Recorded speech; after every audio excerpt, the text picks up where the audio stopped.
All right, fellow campers, overlanders, van lifers, and outdoor enthusiasts, exercise enthusiasts, and mountain bikers, etc.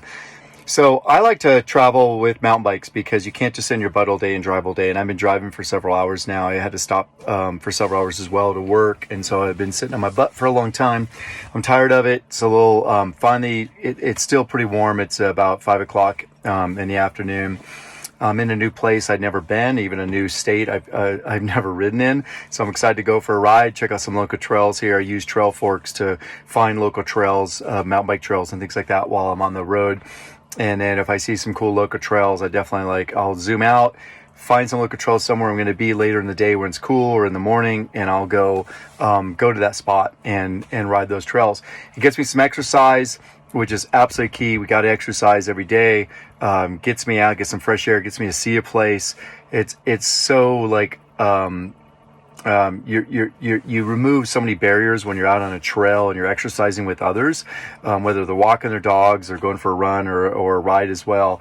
Removes a lot of barriers, so it makes it really nice to be able to say hi to locals and get to see them, at least meet them, get to know them a little more. But I always like to be a little bit conscious as well about where I park and so forth. I don't want people to see that I've left my van with a bike and then they therefore know I'm going for a ride and I'm not going to be back for some time.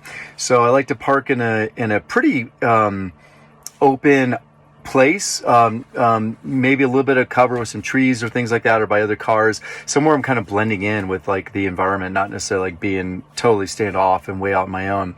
And that's what I've done in this case.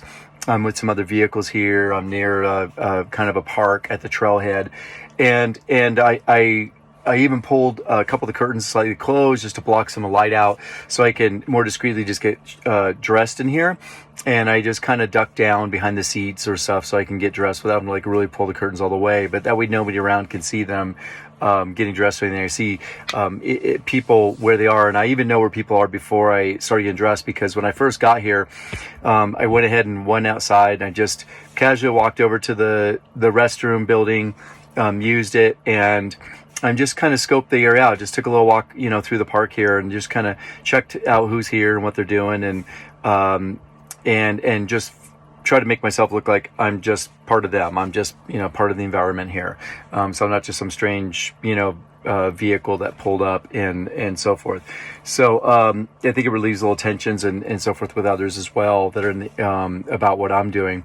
And then what I do as well, because I can walk through to my garage, my bike garage, I literally walk through, get my shoes on, my helmet, my gloves, all that stuff, get my bike computer and everything set up.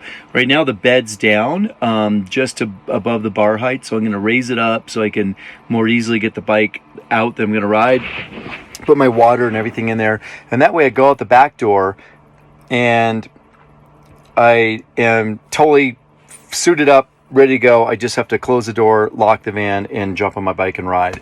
It removes a couple of things. One is the amount of time that I'm like out with the van open in a new place where people, I don't know everybody, keeping it open where they can see inside and see what's, what I have inside.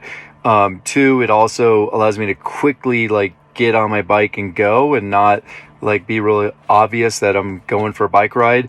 And so those are the two key main reasons why I do that. Now, also going out the back door, in this case, it's one less door that closes, and then the less sound of a door closing and somebody hearing that. And also my back door in this case is actually opposite of where these people are sitting in this park. So that way they won't even really quite see what's going on. And I can just quick get on my bike and just ride away. And they may not even ever know that just happened. And so that's how I do it. And then I come back in the van pretty much the same way, just quickly roll my bike in. It clicks into the one-up van trays that I have in my bike garage. I just walk right in through the bike garage, close the door, take off my shoes and everything else. That way I'm totally done my ride, and I can feel good that I'm back inside the van safe, and nobody's really like had time to really look inside the van or anything else. I don't keep any, of course, electronics like out or anything else of value out. I just try to keep all that stuff discreet, so that way nobody really knows, if they were to look in, they really can't see anything that really stands out. So that's my approach. Hope that's helpful for you guys that do get out and ride, whether it's road, mountain bike, or do other outdoor pursuits, running, whatever, that are in new places, and which we all need to do as we're traveling, to not only explore new places, see other parts of them than just from the vehicle, but also make sure we're getting our exercise while we're driving and on the road traveling and staying fit and healthy. So there you go. Hope that was helpful, and look forward to sharing more with you. I'm now excited to get out for my ride.